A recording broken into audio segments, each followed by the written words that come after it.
ایک بات ایک دوست نے ایک دفعہ مجھے بھیجی، اس نے بات بڑی مجھے عجیب لگی۔ اس نے کہا کہ ایک شخص کا انتقال ہو گیا،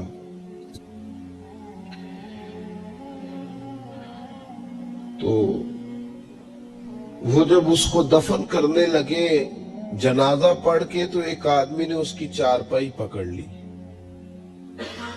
اس نے کہا اس نے میرا 45 لاکھ روپیہ دینا ہے، پہلے پیسے دو گے پھر دفن کرنے دوں گا، پیسے دے دو دفن کر لو۔ زور سے پکڑی، اب رش ہے، 3 بیٹے بھی تھے تو جائیداد بھی تھی، سارا کچھ تھا۔ ان 3 بیٹوں سے لوگوں نے کہا کہ تیرے ابے کو وہ دفن نہیں کرنے دے رہا، شور ہے تو۔ اور وہ بندہ بھی وہ تھا جو بڑا قریبی تھا اس کا، اس کے والد کا پارٹنر تھا، تعلقات تھے، تو اس نے کہا کہ پہلے پیسے دو پھر دفن کرنے دوں گا۔ اب وہ 3 بیٹے کہنے لگے کدھر سے پیسے دیں، 45 لاکھ ہی کہہ دیا ہے، ہمیں تو ابا نے کوئی نہیں بتایا، حالانکہ جائیدادیں ہیں، مکان ہے، سارا کچھ ہے، تو بھائی ہم کدھر سے دیں؟ چلو 2-4 لاکھ کی ٹھیک ہے، وہ تھوڑا سا کریں نرم رویے کو تو ہم کرتے ہیں، شور تو ہے، لیکن کدھر سے دیں 45 لاکھ؟ جب بات بہت تیز ہو گئی، شور ہو گیا، وہ انسان مجنون بن کے اس نے چارپائی تھامی ہوئی ہے، کہتا نہیں پہلے پیسے دو گے پھر دفن کرنے دوں گا۔ 3 بیٹے تھے تو ایک بیٹی بھی تھی، بیٹی کو گھر میں پیغام گیا کہ تیرے ابا کو دفن نہیں ہونے دیتے، اس نے سارا زیور اتار کے بھیج دیا۔ اس نے کہا اس چچا سے کہو میرے ابا کے اس دوست سے جس نے قرضہ لینا ہے کہ یہ رکھ لے، اور میں تھوڑے تھوڑے کر کے پیسے لوٹا دیتی ہوں، پر میرے باپ کو مرنے کے بعد یوں رسوا نہ کرے، اس کو دفن تو ہونے دے، میں ایک پائی دے دوں گی، میرا وعدہ رہا۔ جب وہ بیٹی نے 8-10 لاکھ کا زیور بھیج دیا تو وہ قرضہ لینے والا شور کرنے لگا۔ اس نے کہا او مجھے پتہ چل گیا، مجھے معاف کر دو سارے اور اسے دفنا دو۔ کہا کیا ہوا؟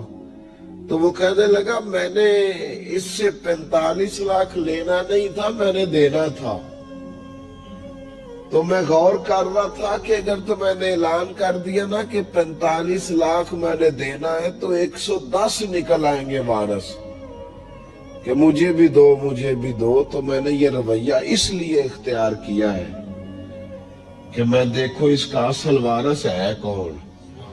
تو اصل وارث وہ بیٹی ہے جس نے اپنے کانوں سے بندے بھی اتار کے بھیج دیے، اور جس نے اپنے وہ شادی والے دن پہننے والے زیورات، پہلی رات کا وہ اس نے زیور بھی سارا اتار کے دے دیا۔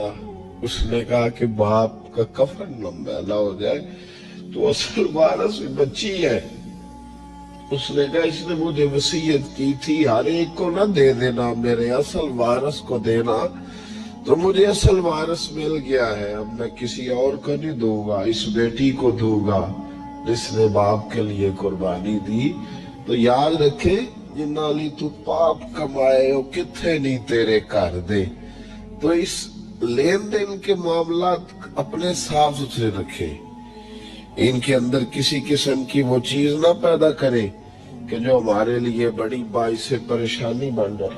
تو میں یہ سمجھانا چاہ رہا ہوں آپ حضرات کو، اپنے بھی بھائیوں کو، دوستوں کو، کہ کوشش فرمائیں کہ آپ، اور یہ یاد رکھیں